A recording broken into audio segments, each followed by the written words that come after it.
नमस्कार दोस्तों, स्वागत है आपका उत्कल वार्ड में। दोस्तों, आज हम बात करने वाले हैं यूएनएससी में भारत की एंट्री को लेकर के जो न्यूज आई है उसके बारे में। दोस्तों, चीन ने दुनिया में कोरोना फैलाने के साथ साथ भारत से दुश्मनी लेके अपना खूब बदनामी कराया है।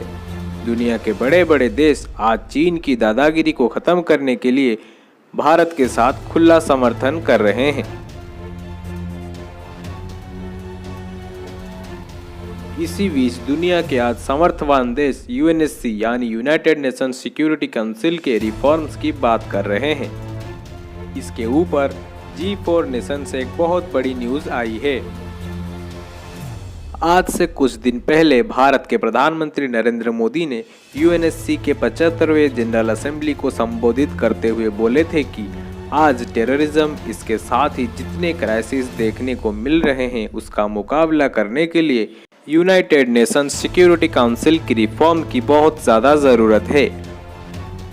पीएम मोदी की इसी बात का चर्चा अब होने लगा है। दोस्तों, इससे रिलेटेड एक जॉइंट मिनिस्ट्रियल प्रेस रिलीज भी की गई है इन G4 नेशंस के तरफ से, जिसमें कहा गया है कि यूएनएससी को 75 साल हो गए हैं, लेकिन अब तक सिर्फ 5 परमानेंट मेंबर्स ही बने हुए हैं।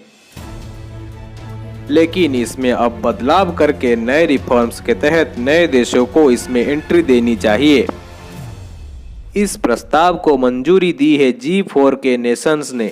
अब ये G4 नेशंस कौन है, इसे जान लेते हैं।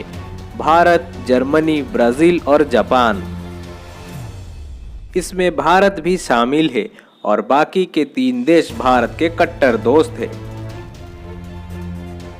और अब ये देश भारत को यूएनएससी में परमानेंट सीट दिलाने में पूरी तरह से तैयार हैं।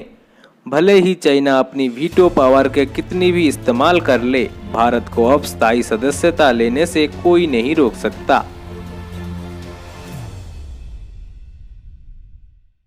ये पक्की खबर है दोस्तों, क्योंकि अब दुनिया भर के बड़े देश भी यूएनएससी के रिफॉर्म्स को दावा कर रहे हैं और यूनाइटेड नेशंस के 75वें सेशन के इसी सेशन में अब ऐसा बदलाव करने की मंजूरी मिल सकती है। और अगर ऐसा हुआ तो वोटिंग होगी, और अगर चाइना ने इसमें वीटो पावर का इस्तेमाल किया तो ओवरऑल वोटिंग होगी, जिसमें भारत अगर 2/3 वोट्स हासिल कर लेता है तो यूएनएससी में परमानेंट सीट लेने में भारत को कोई नहीं रोक सकता।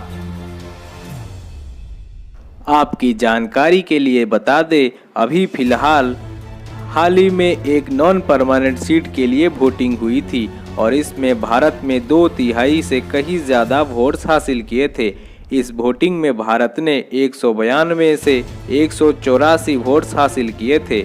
इससे आप अंदाज़ा लगा सकते हैं कि भारत को कद अब कितना बढ़ चुका है और भारत बहुत जल्द सुपर पावर बनने का दम रखता है। तो दोस्तों, आपको इस पर क्या कहना है नीचे कमेंट्स करके बताइए और साथ ही चैनल को सब्सक्राइब करें। धन्यवाद।